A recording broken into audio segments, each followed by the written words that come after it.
지금도 종교의 자유가 없는 나라들이 상당히 많이 있지요. 여러분, 우리나라처럼 예수 믿기 좋은 나라가 없습니다. 이슬람 국가만 가더라도 종교의 자유가 없는 나라가 지금도 상당히 많이 있습니다. 근데 지금도 그러한데 과거에는 더 심했다라는 것이죠.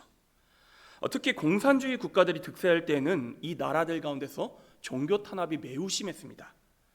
특히 소련이란 나라가 그러했는데 이 당시 소련 공산당에서 기독교를 얼마나 박했는지 씨가 말라버릴 정도였다라고 이렇게 증언을 합니다. 그래서 소련이 무너졌을 때 많은 사람들이 과연 그 땅에 교회가 남아있겠는가 의문을 품었었습니다. 그런데 제가 이미 여러 번 여러분이 말씀드렸죠. 그래도 그 땅에 성도들이 남아 있었습니까? 다 사라졌습니까? 남아 있었다라는 거예요. 막상 뚜껑을 열어보니까 놀라운 수의 그리스도인들이 그 박해 속에서 살아남아서 믿음의 명맥을 이어오고 있었다는 것입니다. 저는 이 이야기를 들으면서 우리 같은 동포 민족인 북한 땅도 마찬가지일 것이다 하는 그러한 소망이 찾아왔습니다. 언젠가 남과 북이 자유롭게 왕래하는 날이 되어 그 땅을 가보면 우리의 상상을 초월하는 많은 수의 그리스도인들이 있으리라 생각합니다. 지금도 탈북해서 오는 사람들의 이야기를 들어보면 여전히 지하교회가 존재한다라고 합니다. 그렇게 우리가 해야 될 일은 무엇일까요? 그 땅을 위해서 날마다 기도해야 된다는 것이지요. 왜냐하면 하나님께서 북한 땅에서도 지금도 동일하게 역사하고 계시기 때문입니다. 아멘이십니까?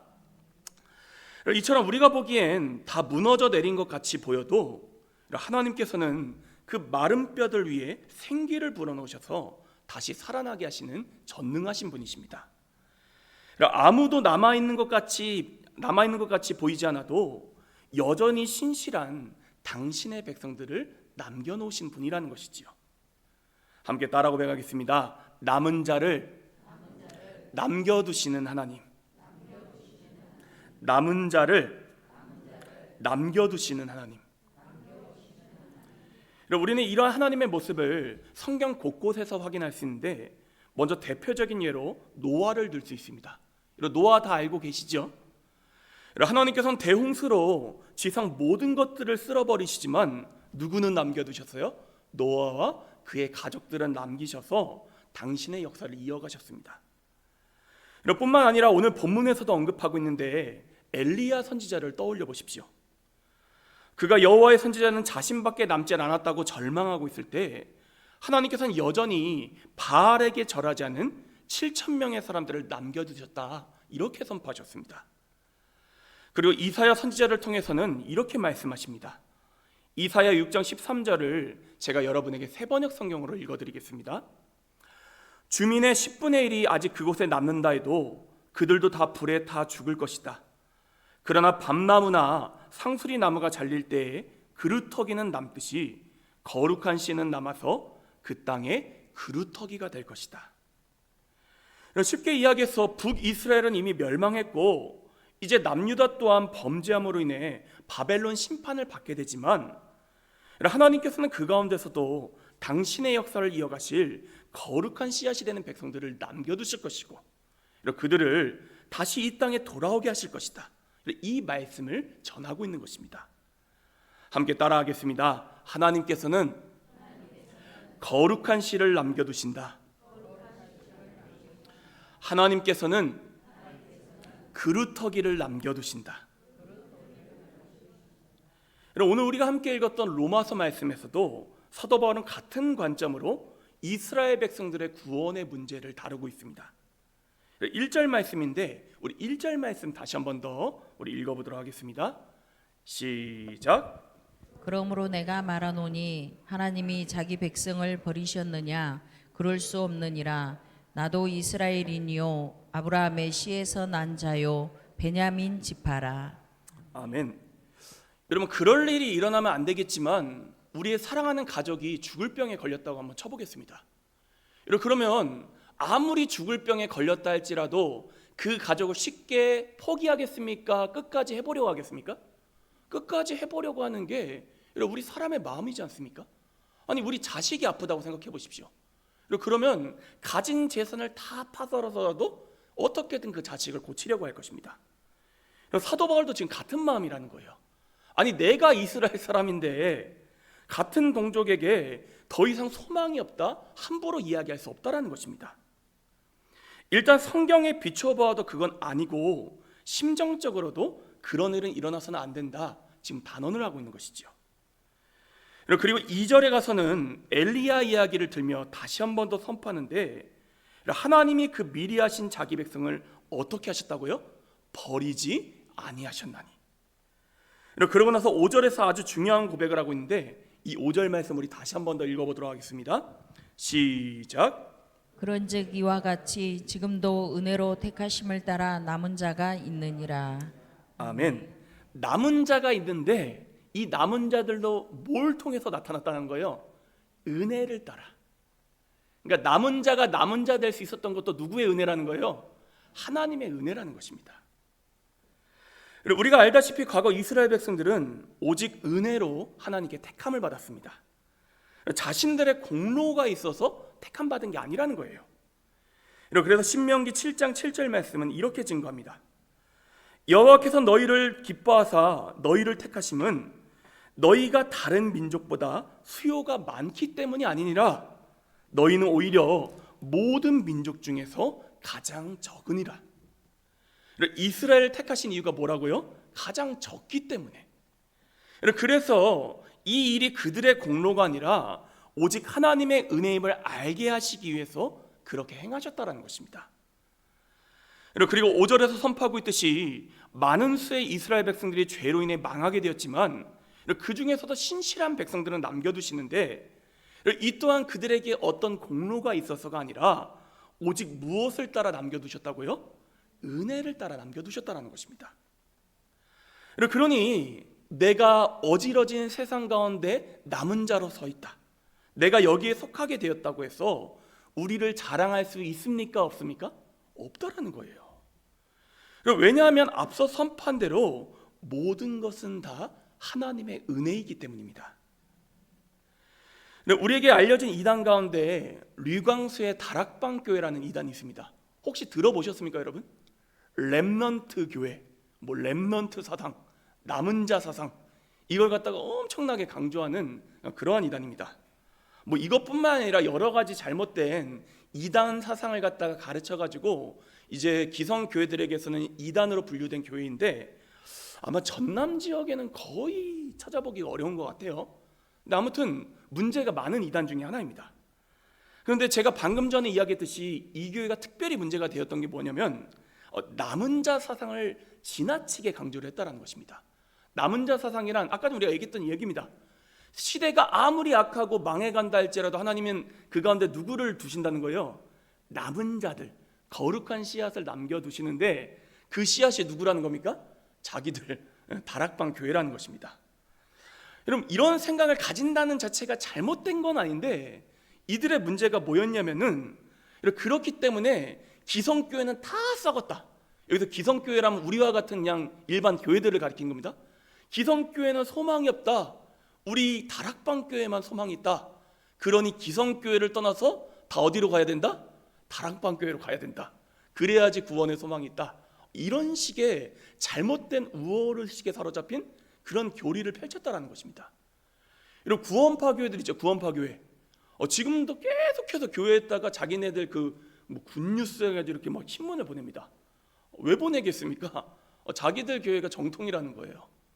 근데 여러분, 이런 생각이 맞습니까? 틀립니까? 틀리다라는 것이죠.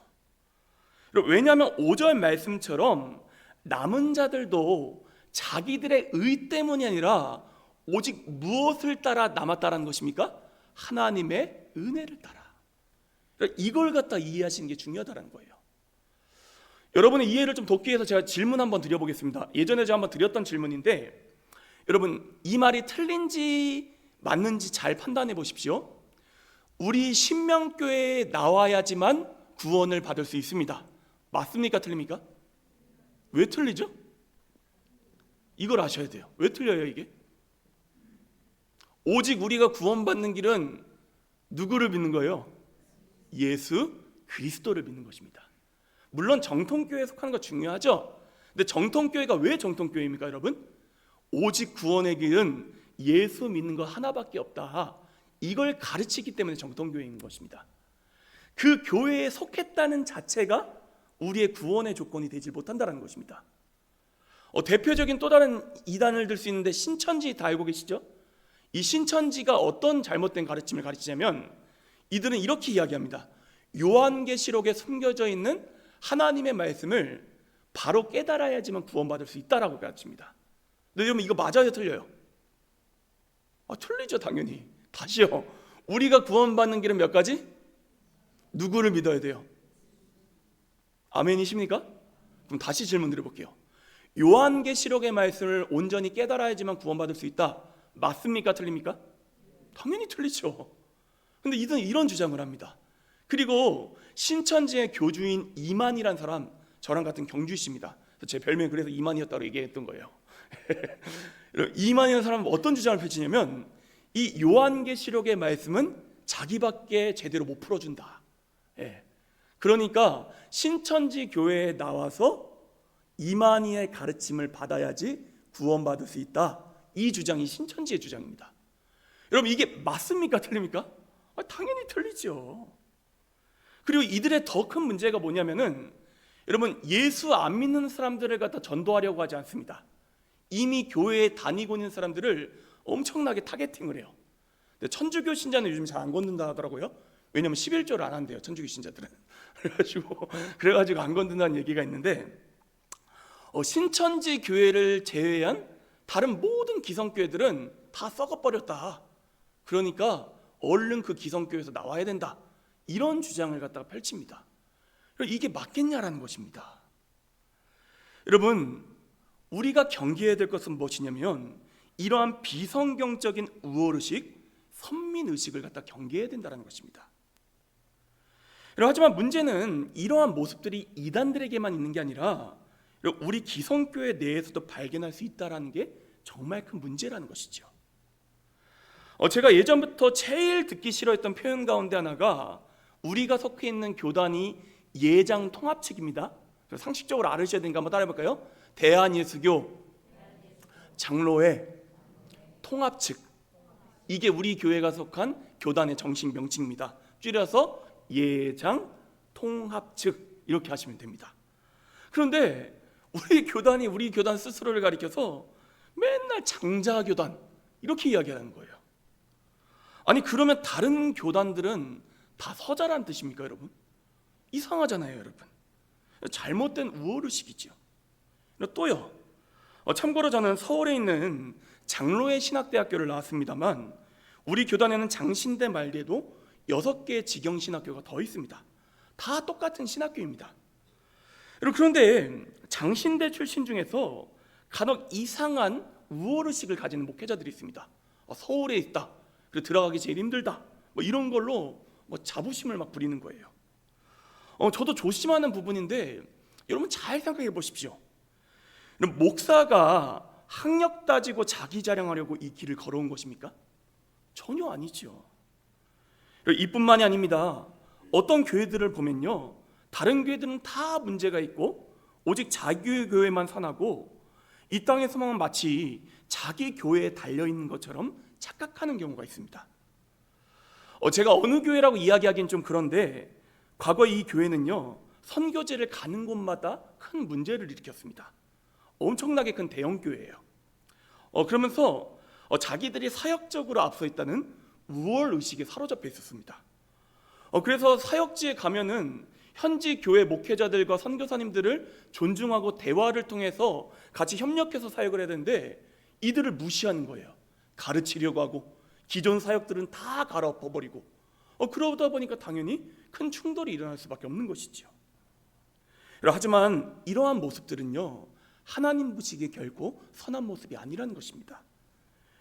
왜냐하면 우리가 먼저 구원받은 것도 오직 누구의 은혜요? 하나님의 은혜이고, 설사 시대가 악하여 우리 혼자만 제대로 신앙을 지키고 있다 한들 이 또한 우리의 공로가 아니라 오직 누구의 은혜라는 것입니까? 하나님의 은혜라는 것입니다.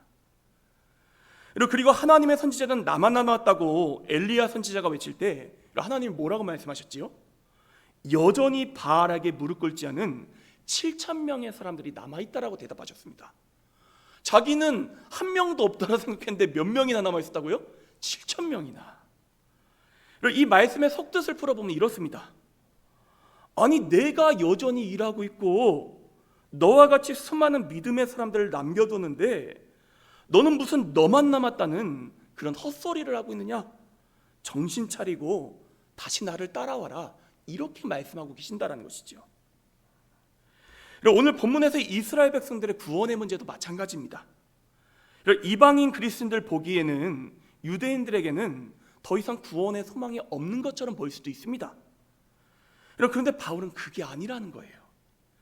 왜냐하면 하나님께서 여전히 유대인들 가운데서도 역사하고 계시고 그들의 구원의 문제는 우리 편에서 판단할 문제가 아니라 누구의 영역이라는 거예요?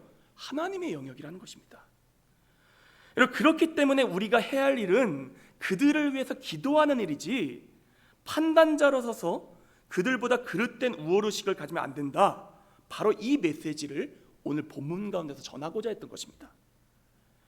그리고 11절과 12절에서 아주 중요한 메시지가 또 나오고 있는데 우리 11절, 12절 말씀을 다시 읽어보겠습니다.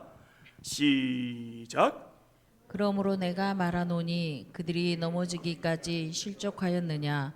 그럴 수 없느니라. 그들이 넘어짐으로 구원의 이방인에게 이르러 이스라엘로 신하게 함이니라. 그들의 넘어짐이 세상의 풍성함이 되며 그들의 실패가 이방인의 풍성함이 되거든 하물며 그들의 충만함이리요. 아멘. 이 말씀이 좀 어려운 말씀이긴 한데 제가 좀 최대한 쉽게 좀 풀어드리겠습니다. 이 말씀을 잘못 오해하면요, 유대인들이 실패한 덕에 이방인들이 구원을 받은 것이다. 그러니 이방인들의 구원은 유대인들 덕이다. 이렇게 오해할 수도 있습니다. 그런데 그런 뜻이 아닙니다, 여러분.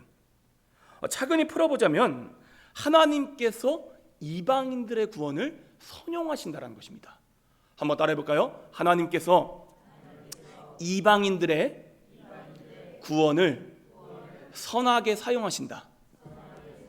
두 글자로 줄여서 이걸 뭐라고 한다? 선용이라고 합니다. 이방인은 유대인을 제외한 우리들을 가리키는 겁니다. 유대인 제외한 다른 사람들. 여러분, 어떻게 그럼 선용하고 계십니까? 지금 유대인들은요, 예수님을 거절해서 구원에 이르지 못하고 있습니다. 자기들 잘못이에요. 그런데 원래 구원에 있어서는 바깥 사람이었던 이방인들이 예수님을 믿고 하나님의 백성이 되는 모습을 그들에게 보여주고 계신다는 것입니다. 그래서 유대인들도 자극을 받아 예수 믿고 구원받도록 하나님이 이끌고 가고 계신다는 것입니다. 어떻게 이 상황이 좀 이해가 되십니까? 제가 조금 더 쉬운 예로 여러분에게 설명드리겠습니다.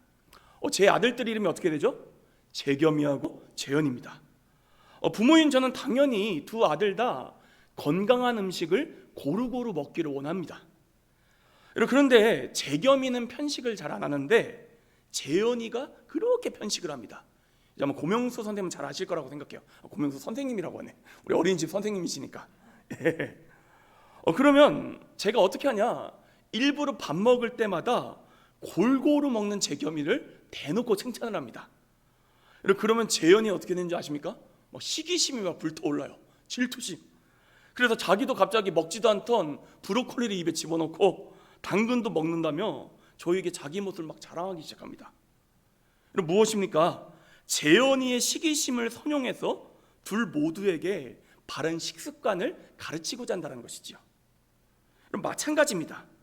하나님께서는 유대인들의 시기심이 불타오르게 해서 이방인과 유대인 모두를 구원에 이르게 하시려고 오늘도 일하고 계신다는 것이죠. 그런데 이 모습을 오해해서 우리 이방인 그리스도인들이 이렇게 착각하는 겁니다. 내가 잘나서 남은 자가 되었다. 유대인들은 소망이 없다. 이렇게 생각하면 대단한 착각이라는 것이죠. 먼저는 우리가 구원받은 것도 하나님의 은혜이며 우리를 먼저 구원에 이르게 하신 것 또한 유대인들을 구원에 이르게 하시기 위한 하나님의 계획과 섭리라는 것입니다. 그러니 우리는 이러한 하나님 아버지의 마음을 헤아려 우리만이 아니라 유대인들도 구원에 이르도록 기도하고 전도할 수 있어야 한다는 것입니다. 한번 우리 문내 지역에 한번 적용해 볼까요? 우리 지역에 예수 믿지 않는 사람들 얼마나 많이 있습니까? 근데 여러분, 우리가 이들을 바라보면 이렇게 생각하는 거예요. 우린 다 예수 믿고 지금 구원 받았잖아요. 우리는 구원받을 사람, 저 사람들은 구원에서 떨어질 사람. 이렇게 생각하면 됩니까? 안 됩니까? 안 됩니다. 우리가 먼저 예수 믿고 남은 자가 되게 하신 이유는 우리가 받은 이 거저받은 은혜를 그들도 깨달을 수 있도록 우리가 나가서 복음을 전해야 된다. 이 사명을 우리 가운데 주신 거라는 뜻입니다. 여러분, 성경이 이야기하는 남은 자 사상의 바른 이해가 뭔지 이해가 되셨습니까? 나만 잘났어. 이건 성경이 이야기하는 남은 자들이 아니라는 거예요. 그렇기 때문에 우리도 은혜를 나눠야 한다. 이게 바로 성경이 이야기하는 남은 자에 대한 올바른 이해라는 것입니다. 아니, 생각해 보십시오. 이방인이든 유대인이든 모두 다 하나님의 피조물인데 그중 하나를 버리려고 하시겠습니까? 제가 재겸이가 잘한다고 해서 상대적으로 못하는 재현이는 포기하려고 하겠습니까? 둘 다 제 아들들인데요. 그러니 앞서 이야기한 대로 우리가 이 시대 가운데 남은 자로 서 있다. 이건 우리로 하여금 우월의식에 사로잡혀 다른 이들을 판단하라고 주신 자리가 아니라 그렇게 여전히 하나님을 모르고 어그러진 길로 가는 사람들을 도와주라고 허락하신 섬김의 자리라는 것입니다. 함께 따라 고백하겠습니다. 남은 자의 자리는 판단하는 자리가 아니라 은혜의 자리입니다. 섬김의 자리입니다. 고백하십니까? 한때 저는 정말로 오만한 생각에 빠졌던 적이 있었습니다. 한국교회가 완전히 썩어 빠졌다. 그래서 더 이상 우리 한국교회는 소망이 없다. 이곳을 탈출하는 게 정답이다. 이렇게 생각을 했고 교단을 나와서 자비량 목회자로 서려고 했습니다. 그런데 막상 사역을 하면서 생각이 바뀌게 되는데 나는 망했다고 생각했던 한국교회잖아요. 근데 여전히 이 안에서도 신실하게 하나님을 섬기는 수많은 목회자 성도들을 만나게 되었고 내가 포기하려고 했던 그 교회 안에서 여전히 일하고 계시는 하나님을 발견하게 되었다는 것입니다. 나는 그들을 판단하기에 바빴는데 오히려 어떻게든 무너져가는 교회를 살리려고 눈물로 기도하는 진정한 남은 자들이 있었다는 것입니다. 그리고 예수님께서는 또다시 십자가를 지시는 심정으로 그 교회를 붙들고 계셨다는 것이지요. 이 사실을 깨닫고 나니까 마음이 얼마나 부끄럽던지요. 마치 나 혼자 의로운 사람 양 떠들었던 모습이 얼마나 큰 교만인지를 깊게 깨닫게 됐다는 것입니다. 그리고는 우월의식을 내려놓고 묵묵히 섬기는 자로 서야겠다는 그런 결단을 하나님께 올려드렸던 기억이 있습니다. 사랑하는 성도 여러분, 저는 여러분께서 오늘 말씀을 통해 이 한 가지 사실을 마음에 잘 새기실 수 있기를 바랍니다. 우리 하나님께서는요 여전히 일하고 계십니다. 다시요, 하나님이 어떻게 하고 계신다고요? 여전히. 창세전이나 지금이나 한결같은 모습으로 우리를 위해 일하고 계신다는 것입니다. 아무리 소망이 없어 보이는 한국교회라 할지라도, 도저히 답이 없어 보이는 우리네 가정이라 할지라도 여전히 하나님은 그 가운데서 일하고 계시며 그 회복을 위해 남은 자들, 즉 섬기는 이들을 붙여주시고 그들을 도구 삼아 일하고 계신다는 것입니다. 그러니 어떻게 해야겠습니까? 정말로 내가 남은 자라는 확신이 든다면 교만하게 판단할 게 아니라 그들을 도와줘야 되지요. 그들을 붙들고 기도해야 되지요. 바로 이게 하나님께서 남겨둔 남은 자들에게 맡겨주신 주님의 사명이라는 것입니다. 우리 교회 안에서도 마찬가지입니다. 우리가 신앙생활을 하다 보면 솔직히 그런 마음이 들 때가 있습니다. 저게 목사야? 저 사람이 장로야? 저 사람이 집사야?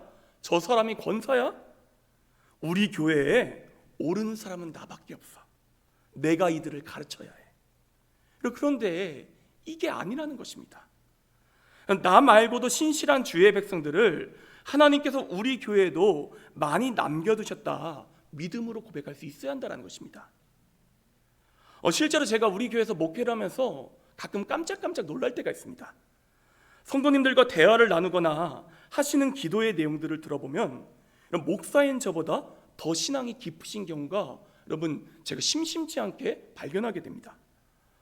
그러니 목사라 할지라도 설사 그래서 가르치는 직분을 받았다 할지라도 우월감에서 오는 가르침이 아니라 섬김과 사랑의 마음으로 성도들을 가르쳐야 된다는 것입니다. 그리고 이는 저에게만 해당하는 것이 아니라 성도님들도 마찬가지십니다. 내가 당신보다 높아서가 아니라 정말로 형제 자매를 사랑하는 마음으로 권면할 수 있어야 한다는 것이죠. 그리고 이 부분이 정말로 중요한데, 내가 보기에는 1도 변하지 않을 것 같은 그 사람 안에서도 누가 역사하고 계신다고요? 하나님이 역사하고 계십니다. 그러니 우리는 그 사람을 위해서 기도하고 하나님의 때를 기다릴 수 있어야 한다는 것입니다. 저는 바라기를 우리 성도님들께서 이 사명을 이해하시고 마음에 새기시고 실천하며 나아가시기를 간절히 축복합니다. 아까 이사야 6장 13절에서 하나님께서 그루터기를 남겨두신다 말씀하지 않으셨습니까? 물론 그루터기는 중요합니다. 그런데 그 그루터기가 끝까지 그루터기로만 남아있으면 그 나무는요 죽은 것과 다름이 없습니다. 어떻게 해야 합니까? 그 그루터기에서 다시 싹이 나서 나무로 자라날 수 있어야 합니다. 이 일이 말도 안 되는 일처럼 보인다 할지라도 우리 주님께서는 불가능을 가능케 하시는 전능하신 분이시기 때문에 우리가 이 주님을 의지하여 우리도 이 기적에 동참하는 그루터기가 될 수 있어야 한다는 것입니다. 우리 교회 농사 지으시는 분들 많이 계시잖아요. 씨앗이 중요하죠, 그렇죠? 근데 씨앗을 땅에 심지 않으면 무슨 의미가 있겠냐라는 것입니다, 여러분. 이런 씨앗은요, 씨앗 그대로 있을 땐 아무런 의미가 없습니다. 어떻게 돼요? 땅에 심겨지고 썩어지고 그래서 다시 자라날 수 있어야 한다는 것이지요. 바라기는 오늘 말씀에 담긴 하나님 아버지의 마음을 헤아려 보시고 판단자가 아니라 우월의식에 사로잡히는 것이 아니라 그렇기에 섬기시고 그렇기에 눈물로 중보할 수 있는 사명자로서의 남은 자로서는 저와 여러분 모두가 될 수 있기를 간절히 축복합니다. 우리 마지막으로 함께 따라가 보겠습니다. 나는, 너는, 우리는 남은 자입니다. 그러니 섬겨야 합니다. 남은 자는 판단하는 자리가 아니라고 말씀드렸습니다. 왜죠? 이 자리도 우리가 무엇으로 얻었습니까? 은혜로. 우리 거를 갖다 내세울 게 아무것도 없습니다, 여러분.